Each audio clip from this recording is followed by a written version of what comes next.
It's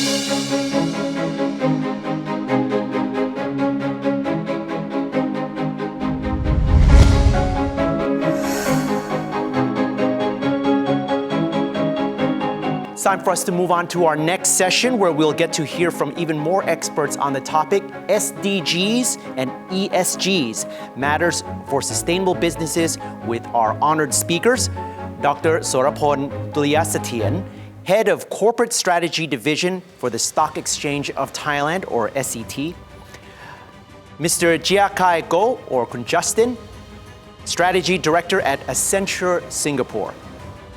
Sawadee krab. Thank you very much for giving us the privilege of welcoming you to the virtual forum here on the nation. Let's get started with Dr. Soraphol. The SET is a center of improving and encouraging companies to practice ESG. Could you explain more about the situation in Thailand, and to what extent does the SET create a business and investor platform which facilitates a rapid adoption of ESG? As everyone knows, the sustainability or ESG is a global trend. It's not something that nice to have, but it's something that must have, that we need to do now. As for Thai company, you can notice that many of the Thai companies have done very well. We have 24 companies that are included in Dow Jones Sustainability Index. We have almost 40 companies that are included in the MSCI Emerging Index. However, we have 760 companies in our stock exchange. So we want the ESG practice to be adopted by medium-sized as well as smaller companies. So the challenge for Thailand is how to include more companies and to increase the investor awareness. We want companies to adopt more ESG practice in a meaningful way, but not too much burden for them. So we have done many of the guides to encourage companies to look at best practice. We have done investor promotions. We have done data platform to bridge what company does to what investor will notice and will decide to invest. So in the stock exchange as a platform for capital market, we want to encourage sustainability in practice in a way that is meaningful but not too much burden. Okay, thank you, Dr. Soraphol. Kun Justin, would like to know, how is Accenture advising major corporations on ESG trends, and also how they connect to the UN's Sustainable Development Goals? Sure. I think the most important conversation here is basically helping businesses, right, to actually understand that, driving sustainability as well as being, sustainable, right, it's basically value creating, right? I think there's a lot of conversations around, the notion of shared value creation that's basically anchored in purpose. So on one hand, business is basically trying to then basically be good, right? Being a business that's basically responsible, right, for the society and whatnot. On the other hand, there's basically a conversation, right? That's basically, it's something that's basically driving business value for business value creation, right? Be it revenue growth, be it cost reduction, be it improving its brand intangibles, brand images and whatnot, as well as driving a risk management. So I think all this becomes a very important mindset shift, because I think in the past, business thought of sustainability as more of a philanthropy as well as a CSR conversation. But if you really take one step back and look into the future, I think there's actually a lot more opportunities there that were basically that's up for grabs. Businesses can really drive profit, right, and being purposeful at the same time, contributing back to the society. I think that's where we are basically seeing what sustainability is basically looking like in the future, and I think that's basically where the opportunity of the future lies. Okay, very interesting. And going back to Dr. Soraphol, you did mention about how to promote businesses to adopt ESG strategies for the benefit of investors as well. Now, when we're talking about environmental, social, and governmental factors, are there anything specific that investors are emphasizing in making choices of where to put their capital? Let me speak on the perspective of company first, and then I go to the investors. The sustainability is quite a wide-ranging issues. There are from environment to social and to governance. So there are many issues. So for companies to choose what to do among many hundreds of issues, they need to pick the one that matter to them. For company like banks versus company like the oil company, different issue will depend on what type of business you're in. So this is one thing. From the investor perspective, in the past, we have noticed that as investors become more and more interested in investing in ESG, we are now seeing more and more investors interested in companies that do specific issue of the ESG. For example, nowadays people are more interested in climate crisis.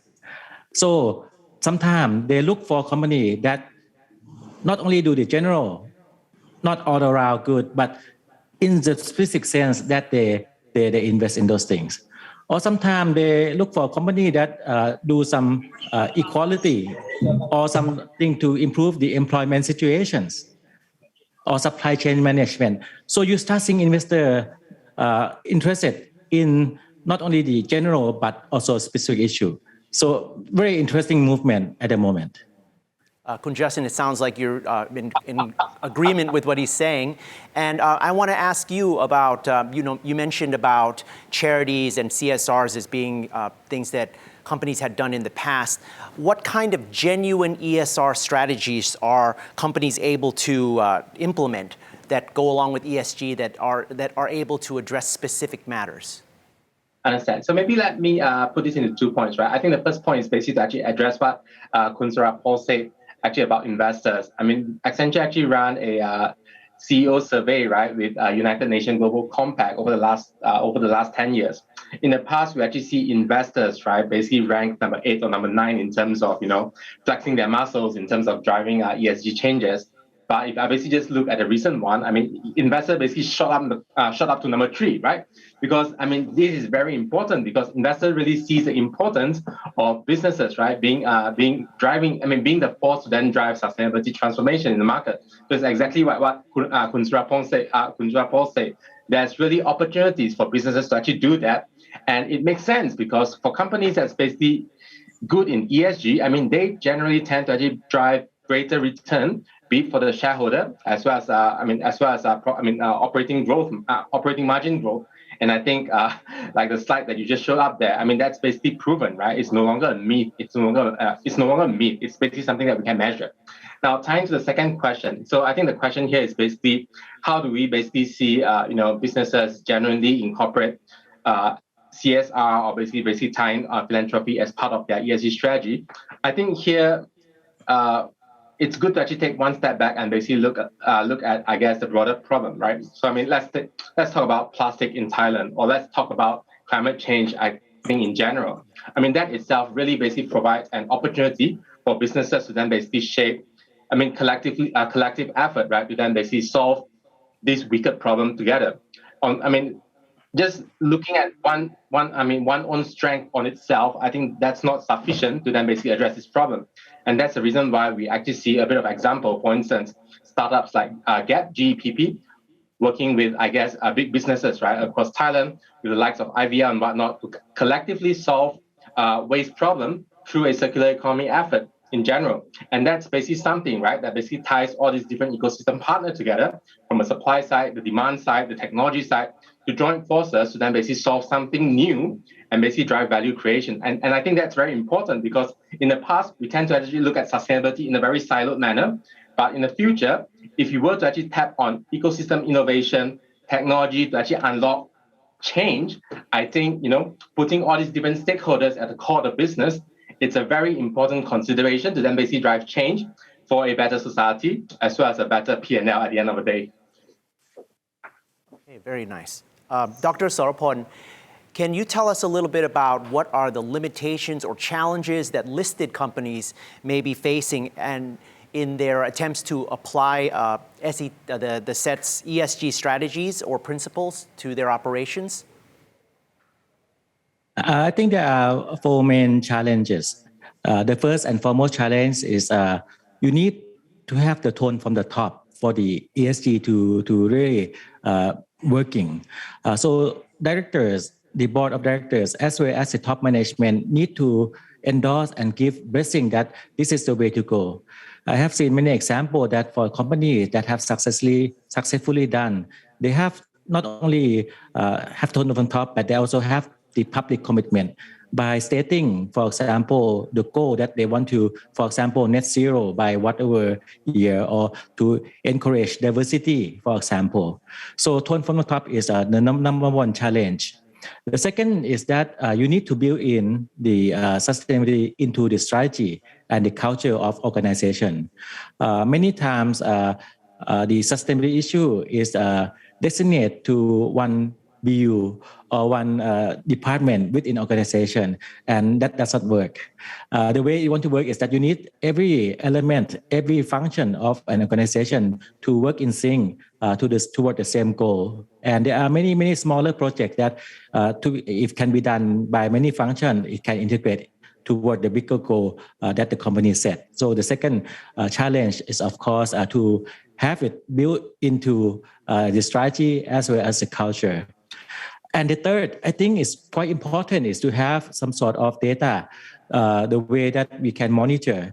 It's very difficult to implement something, and when someone report back, say, oh, we did that, and we don't know what is the outcome, or how can we improve, or have we improved anything. So the data platform is very important, both internally and very important so for the investor outside to know that the company has achieved. People now are worried about greenwashing, and the way if we can have reliable data, that's a way to demystify that the company really do the sustainability correctly. And last, I think the last challenge that in fact, any company would have is that there are emerging trends in sustainability issues. As I told you that now people are focused on climate crisis. But there are other trends that are picking up. For example, cybersecurity risk, diversity. So companies need to keep eye and watch what do investment community pay attention to.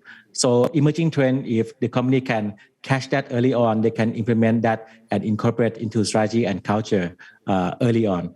So these are the 4 challenges. Okay, thank you, Dr. Soraphol. I do appreciate that you addressed the issue of greenwashing, which had been something that had been cropping up a lot in the past. Justin, I want to ask you, we're talking here about strategies or methods that these large listed companies have been able to implement in their ESG strategies. What about MSMEs or micro SMEs that are smaller operations, more agile, nimble, but smaller teams for the most part? How would they be able to apply these ESG strategies in their own operations? Yeah, so thanks for the question, right? I think, and that's a very important question indeed. Especially if I basically come from a Singapore background, there's basically a conversation around how do we then basically make sure that as part of that sustainability transition, we don't forget about those that's basically micro, those that's small and medium businesses, right, along this transition journey. So very relevant question indeed. In terms of what are some of the strategies that one can adopt, I think the first thing is really around making sure that you understand what's the value, right? Or basically what's the value, how do you basically link value, right, to sort of like your sort of like business entity, right? So for instance, some of the small medium enterprises, today they are basically heavily exposed to, let's say, the use of energy, coal, for instance, with the recent Russian war and whatnot, or basically IT-related footprint, right? So having a bit of that perspective basically helps them understand that, okay, here's basically my sustainability strategy. I think here are basically some of the important topics that I want to actually focus on. How do I then basically link that to my P&L at the end of the day, right? If, let's say, renewable is basically more or less the same price as electricity, right, from the grid, should I basically then pivot towards renewable so that I'm basically less exposed to future energy volatility, for instance? If, let's say, if I'm basically in manufacturing, for instance, or agricultural perspective, for instance, is there basically a new market segment, right, that's basically demanding for such sustainable product to begin with, and how can I basically then pivot away from there and focus on that? So I think that's basically in terms of linking sustainability to the value component of things. I think that's part one. Part two, I think it's basically around how do you then basically work with partners, right, to then basically bring all this together. I mean, for small, medium enterprises, of course, capability-wise, there's basically a lot of limitations, be it limitation in terms of access to technology or access to fund, right? I think what's very important here is to then start thinking about how do you then basically work with partners or, let's say your supply chain together to then basically jointly drive, let's say, innovation and partnership. So to drive partnership innovation, because I think that's quite key in terms of addressing this. So for instance, if you're basically a farmer, how do you then basically reach out to, let's say, your downstream purchaser or basically, let's say, infrastructure supplier to then basically create a innovation partnership, right? To then basically help you tap onto all this technology and basically scale up to then drive change. I think the third one is actually most important considerations here. It's basically about financing, right? I mean, with all this climate financing being poured into Southeast Asia, especially, I think it's very important for us to then basically think about how can we basically help small, medium business, SMEs to then basically tap on all this green financing, climate financing, to then basically help them scale their business, right? And basically tap on the right kind of like trend moving forward. And that's basically something I think the banks, the partners, as well as the small, medium enterprises, businesses, and then basically think of to then basically drive changes. Interesting. So what you're saying is that there's an opportunity for these smaller operations to aggregate either upstream or downstream or perhaps across their own industries to try to achieve the scale that would make some difference in an ESG factor? Exactly. Okay, great. Thank you very much. Dr. Soraphol, now let's look at on the investment side, whether it's retail or institutional. If you have parties who are interested in investing more sustainably, taking ESG into account, how would you advise them to make this a part of their decision factors? I think what people or investors should view ESG is something that can help them manage risk. Because if companies do not take care of environment, social or governance risk, something could go wrong, and that could backfire into the companies being acceptable by the social, and that will obviously reflect the bottom line of the company.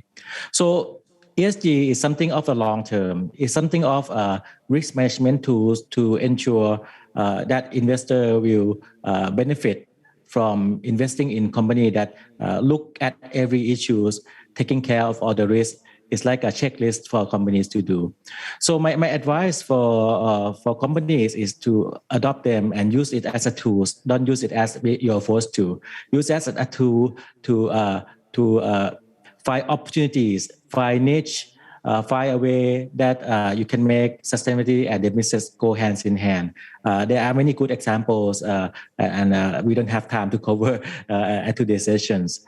And for investor to look at company how they adopt the ESG into their own operations, because obviously it's what you do that matter. So that's my little advice. Thank you.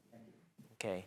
Dr. Soraphol, adding on to that, what about for investors who may have reservations about investing into companies that are very proactive in ESG efforts? Maybe some of them would be concerned that this would affect their return on investment as comparison to investing in traditional firms, and maybe they could be a bit dubious about whether companies are truly ESG. How would your opinion be about that? If this question were asked maybe 5 years ago, people would say like, how much it costs to do sustainability activities.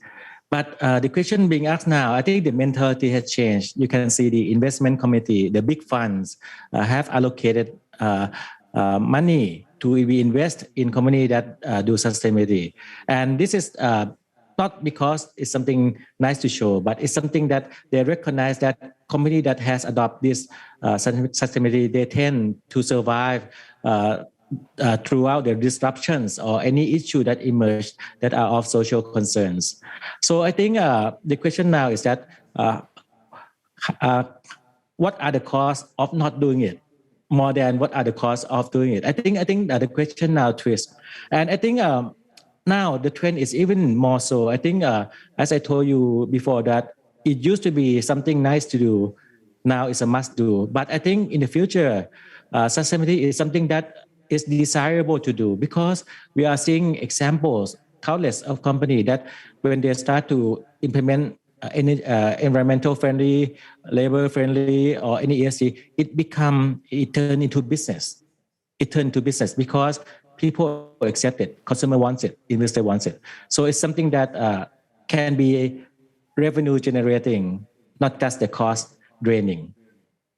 Justin seems to be in agreement with that. Could you perhaps elaborate a bit more on that, about what are these motives that would drive companies to be more sustainable? Absolutely.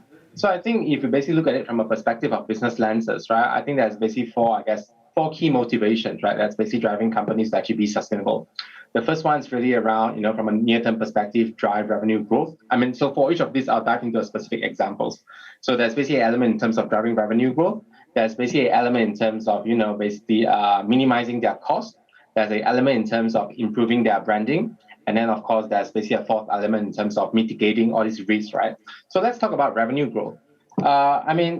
As consumers then becomes more sustainability conscious, right? I think there's basically an emerging market space or basically segments of consumer that's actually willing to actually buy all this kind of product. So I think that itself is basically helping. That itself basically presents an opportunity for businesses to actually pivot and capture these new type of emerging areas for revenue growth. I think there's also an element in terms of, okay, if I know from a B2B perspective, companies want to then basically buy net zero outcomes. There's basically an opportunity for business to actually drive revenue growth from a perspective of providing net zero related services, right? Basically pivoting from, let's say, dirty coal to a bit of a clean energy. So I think that's from a revenue perspective. From a cost perspective, I think I've covered a bit of that earlier. There's basically an element in terms of making sure that we are able to actually tap on sustainability as a means to actually drive down, let's say, energy costs, drive down, how do you then basically all your compliance costs, for instance, right? So I think that's a cost component. And then don't forget about, the whole notion about branding as well as intangibles. I think, my generation, right? The generation Y, we actually put a lot of focuses in terms of, we want that you work for a business that's basically sustainable to begin with. This generation actually has a very strong power in terms of basically asking their employers to be a sustainable companies, right? So I think that branding, right, of being a sustainable companies actually attracts the right talent to their companies that you work for. So I think that's the third one. And last but not least, let's talk about risk mitigation. So there's definitely an element here, right? We all know that in this region, carbon tax is kind of like in the horizon in some of these markets. So being able to actually manage your company or basically look at company from a sustainability perspective also helps you to then basically mitigate, right, all these potential issues linked to, let's say, carbon tax or basically labor shortage, right, along the supply chain. So I think these are basically the four, key motivations that I see businesses in terms of, being sustainable or, trying to be sustainable, and their motivations. Okay, and it sounds like in this case, peer pressure can be a good thing. Yeah, definitely. All right, Dr. Soraphol, can I ask you about specifically with Thai companies, what kind of challenges they're facing with trying to implement ESG? I think one thing that is remain a challenge is that sometimes the standard that are being measured by international does not apply to local. I think this is not only for Thailand, but for many countries due to legacy issues, due to the legal restrictions, due to the environmental or the practice that difference between countries. So something like this, we kind of need to involve to voice out to investor to understand that sometimes maybe if you pay too much attention to the score or the grade that are being graded, you may not see that we actually doing it, but we are being measured at the standard that are not applicable. So for local company, for Thailand included, this remain to be a challenge, and it takes some time to for the international investor to understand. Okay, and do you think that the messaging when it comes to companies in Thailand that are are trying to implement ESG? We mentioned about peer pressure. Is there any outside pressure that is helping to drive this? There is outside pressure, obviously. For Thailand, the stock market, for example, we have the trading value, 40% is from international foreign investors. So obviously, anything that the global standard we also absorb and into the Thai environment. So Thai company need to look out and also try to adopt as much as we could. And more importantly, I think another one that remains a challenge is a language. Because, for example, when we do reporting, most of the reporting are written in Thai. We need to make it international in English, and even more so, it need to be machine readable. It need to be read by machine because sometimes investment committee use AI to assess the report. They have thousands of companies to consider, and we need to have that ready for Thai company. I may have to leave, but I think thank you very much for the questions. Dr. Soraphol, thank you so much for joining us, and we appreciate your time. Justin, thank you for also joining. I'd like to continue speaking with you a bit more about, from your perspective, especially when it comes to how you and your organization have assisted companies in incorporating ESG strategies into their businesses and some of the challenges that you found that they faced. Yeah, sure, absolutely. So I think Accenture actually works with, I think, a lot of companies, right, on different parts of, I guess, sustainability strategy development all the way to execution, right? So, I mean, there's basically an element in terms of, okay, what's basically the strategy, what's basically the vision, how do you then basically see value, right, being interlinked, right, with the business value creation's purposes, right? So what's the right purpose for the company that's anchored on sustainability? How do you then basically drive value creation? And what's that future business model looks like? So I think that's one part of the thing that we're basically looking at. I think there's a second component that's basically linked to, let's say, consumer and growth perspective. One example here is basically we work with a Southeast Asian utility company, for instance, to then basically see, okay, knowing that energy transition is basically part of, I guess, the emerging factor or emerging driver in the market, how should how should the utility company, right, then basically ensure that they are basically positioned correctly, positioned rightly for the future that's basically being considered here. That's an element in terms of how do I then basically make sure that the utility network is basically capable of serving a lot more renewable capacity. How can basically that, so like our future market model then basically take into account of prosumers and the likes of electric vehicles, right, into the system. So I think that's a bit of, I guess, that consumer and growth type of like conversation. On a people and culture perspective, I think that's a very interesting one because with sustainability, I think we then basically see a shift, right, in terms of, I guess, workforce as well as jobs, right?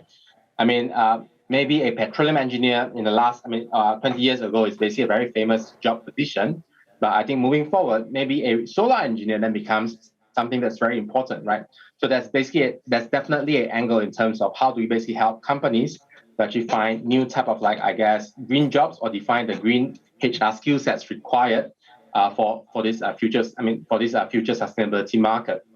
And of course, don't forget about, I guess, IT and technology, right? I mean, Accenture basically works as a IT technology digital company.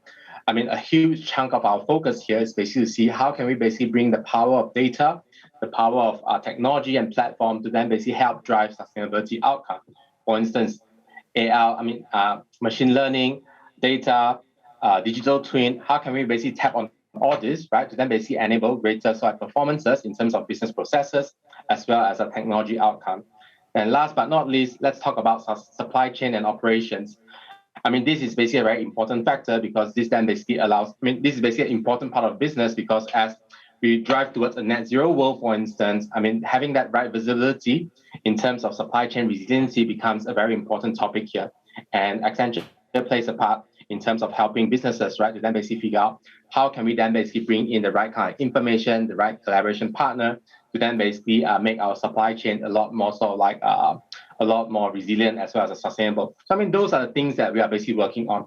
Now, of course, challenges, I think there's a lot of those, right? Depending on which sector you're looking at, depending on which kind of business or client context that you're looking at, it basically comes in different forms of challenges. I think the first part, so I've never been into a conversation of sustainability that really sort of bores people. I think a lot of time it's really around how do we then, the challenges would then be around how do I then basically work, bring all these different parts of ecosystem players together to then basically jointly solve something that's new. Like for instance, when we talk about waste, right? Waste in the past has been very linear, right? You actually dump your waste down, someone collects, and you then basically throw it around. You then basically have it sent to, let's say, your waste sorting facilities, and then basically to have that sort of like disposed of. But in today's context, when we are basically talking about waste, I think there's a conversation around how do we then basically work with all these different ecosystem partners to then basically jointly find a common theme and common purpose to then solve for. So I think that's a very exciting challenge that we are basically solving for. And that's something that I usually hear very often. I think, of course, the element of technology as well as investment, that's always a challenge. But I think in today's day and age, as long as you are able to then quantify or articulate what's the benefit of all this can then be naturally solved easily. I quite like what Kun Soraphol just shared just now. I think it's basically a question in terms of what's the cost if we don't do this rather than cost of doing this, right? So I think having that lens in terms of shaping your business case becomes a very important conversation here as well. Oh, thank you very much. You do raise up a very interesting point. We're talking about different sectors. We also have issues about language, about different cultures. Do you think it would be possible to eventually develop and adopt a sort of universal ESG language? And if so, what do you think that would look like? So, I'm a very big advocate for, UN's SDG, right? Sustainable Development Goal. That's basically a very universal type of framework and outcomes in terms of, where do we want to then basically go and what it needs to be. So I think as part of SDGs, the Sustainable Development Goals, there's basically 17 of them. Each of them are quite well defined.